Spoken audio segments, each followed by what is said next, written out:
because they're typically decent fish this time of year, like this one. See you, buddy.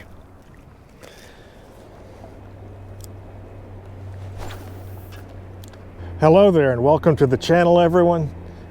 Today we're fishing the Chattahoochee River drainage for the first time this year, targeting the shoal bass. The shoal bass is one of 3 species of black bass native to the Chattahoochee River drainage. The Chattahoochee bass and the largemouth are, of course, the other 2 species of black bass native to the Chattahoochee River drainage. We also have non-native Alabama bass in this section. And the reason we're fishing this is actually the upper Chattahoochee River drainage. The reason we're fishing the upper part of the drainage is because we got over 3 inches of rain last week. So this is the first part of the drainage that recovers after a big rain like that, just because the drainage, this part of the drainage is smaller and you have fewer tributaries. You also have a higher channel gradient. So the upper part of the drainage system is always going to recover first or faster than the rest of the drainage, downstream, farther south. And that's because not only does the drainage increase in size the farther you go, but you have more tributaries feed into it. The channel gradient also decreases, so the water drains away a lot slower than it does up here. When you have a steep channel gradient, the water just flows downhill a lot faster and drains away a lot quicker.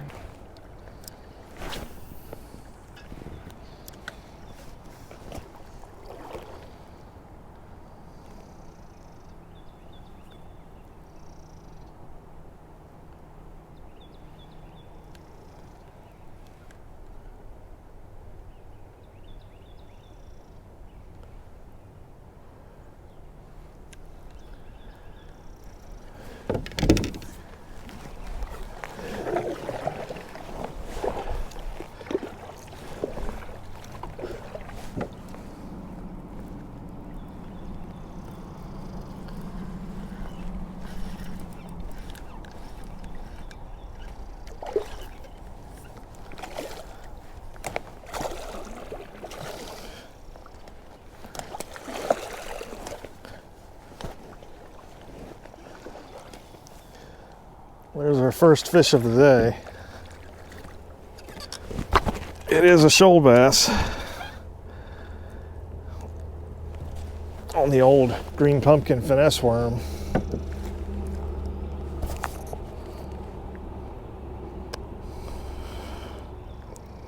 And that may be better. That glare was kind of brutal, but that's a shoal bass. And has red eyes, which is pretty common this time of year when the water's cool. A lot of males will have the red eyes, some females, but mostly the males have the red eyes. And that's not just shoal bass, that's a lot of black bass, and even some sunfish will get those red eyes like that. Video of the old. See ya. Not sure if you were watching, but well, what else would you be doing? I didn't even know that fish was on there. I was reeling in to make another cast because the current had pushed me downstream too farther than the current had pushed me downstream.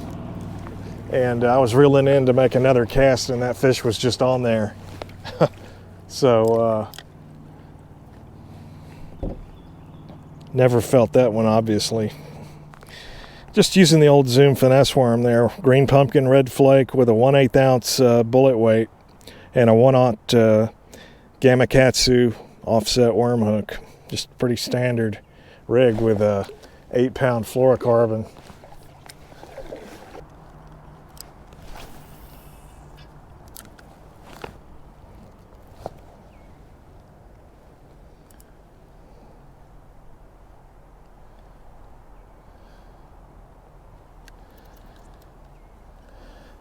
Basically, we've got a big, long, sweeping bend here, and the channel gradient is, we've got a pretty low channel. There's a fish right there. He just dropped it.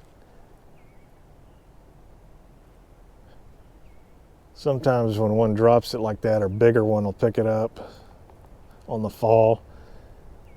No such luck this time. I was pulling it over a log. There was a piece of wood cover down there, and I was running my mouth talking, not paying attention like I should have been.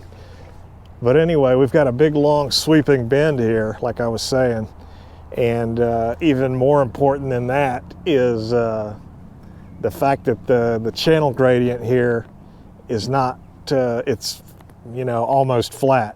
It's not flat because we do have some current, but it's very low channel gradient. So in the wintertime, when the water's cold, that's real important.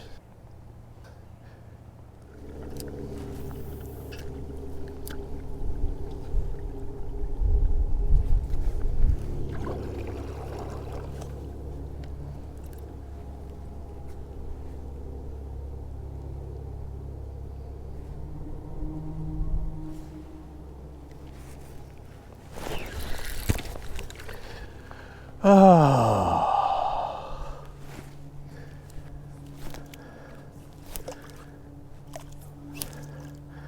That fish got me around a piece of wood. It felt pretty good, but it was a real good sharp bite.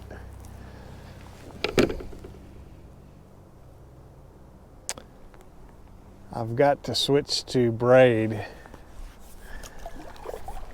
As soon as I use up all this fluorocarbon, I will. LOL. I usually have a heavier action rod, and it's more like a 610 that I like for this type of fishing, and I broke it recently, so I'm using just an assortment of other rods that I just kind of have laying around that were sort of not really good for any one thing, you know, that I didn't really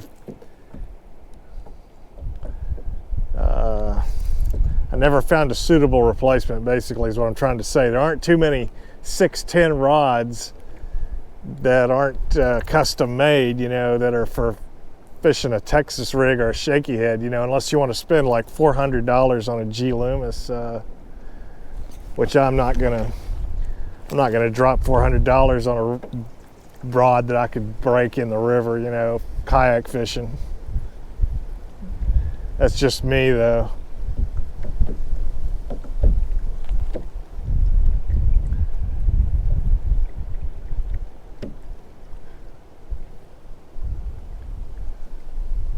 Of course, I may have to bite the bullet, as they say, and just do it. I'm tired of I really don't like losing fish. Even though I'm just out here fun fishing, it's not a good look.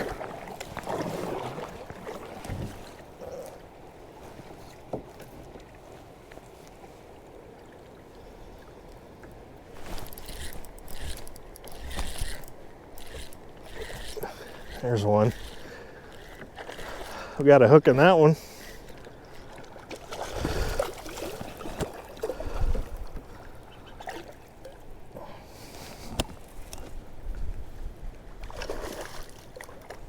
And that's why I was in a somewhat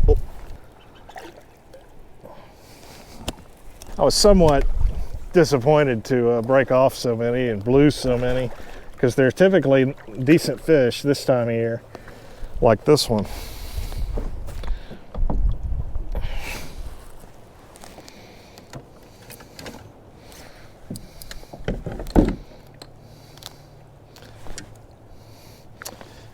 And let me get over here out of the current.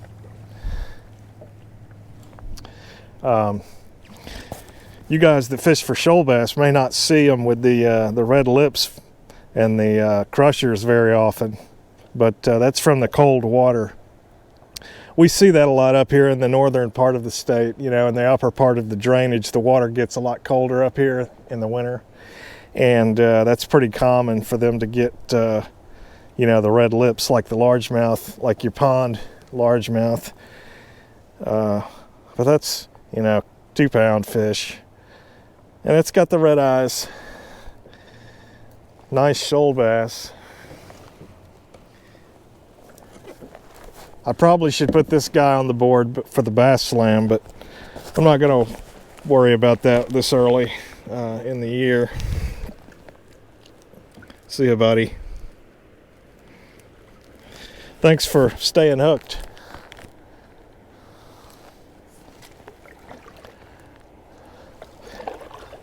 I don't know if you can see what I'm fishing here, but there's a shoal up there where that bedrock outcrop is, and we've got a small bend here, not a major bend, but there's some foam right here on the surface, and on this side of the foam you've got some faster water out here, and then on this side it's deep and you've also got less current. So that fish I'd thrown almost all the way to the bank there, and that fish was just, you know, a couple feet off the bank, maybe 4 feet deep, you know, right over there near that that hardwood leaning over. It's kind of where in that area.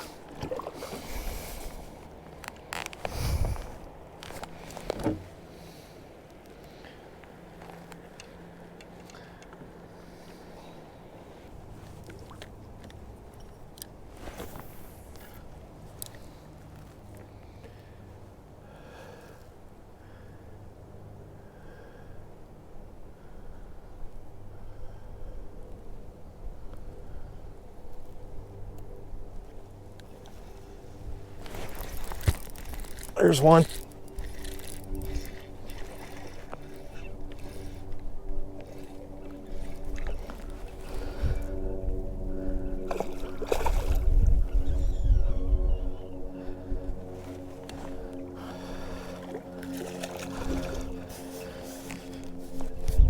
Sorry, they don't want to jump so much, folks. The water's cold.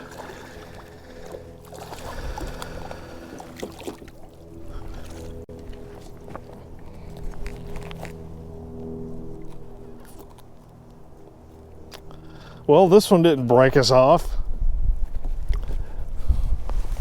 He must not like braided line. Is that some kind of sore? Another shoal bass. And again, if you're thinking these look like smallmouth, I can, you know, that happens a lot. You hear that a lot on the internet. But the shoal bass, one big difference, other than just the entire makeup, genetic profile of the fish is nothing like a smallmouth. Other than that, they do have the vertically elongated blotches, so people think they look like a smallmouth. But one thing I want to mention real quick is it looks like someone's taking a hole punch right here to the dorsal, spiny dorsal fin there. I caught a fish in a video a while back that had that same kind of deal, and a friend of mine that's a biologist, he was asking me if that was from a hole punch, and we just didn't know. And I told him I'd never seen that before. Well, now I've seen it again, and I don't think it's from a hole punch. It's too small, but I have no idea how a perfect circle gets in the spiny dorsal fin like that. That other fish was a warrior bass, and it had the same, it was almost in the same exact place, so maybe it's a parasite or something. But anyway, shoal bass have these clear translucent fins, pelvic fins. Smallmouth, they're brown, but and also the shoal bass has this big spot on the tail. It's called the sun's kind of messing with the fish, but probably won't be able to see it, but there's a spot right there called a basicaudal spot at the base of the caudal fin. That's why it's called that. But that's a shoal bass, and most shoal bass do not have a tooth patch on the tongue. Some do, but see you, buddy.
Well, my camera battery died just as I caught this one.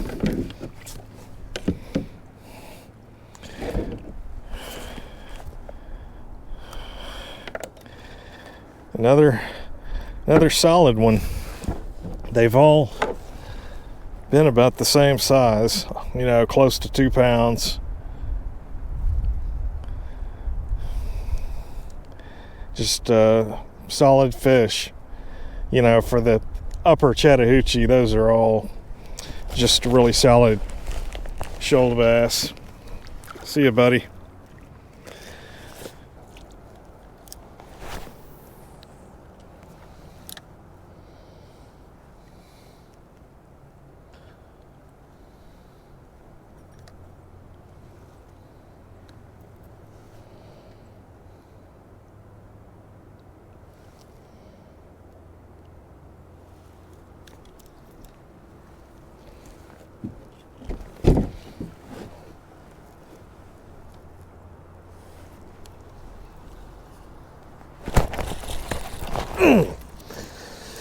Just broke off on one, y'all. I was trying to catch up to him. He was swimming out into deep water and just had enough of me, I guess, and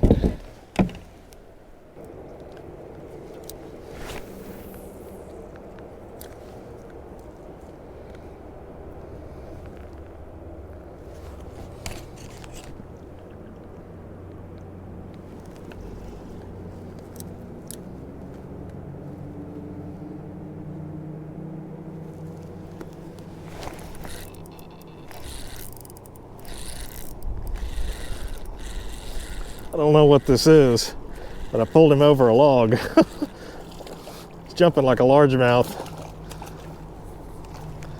It is a largemouth.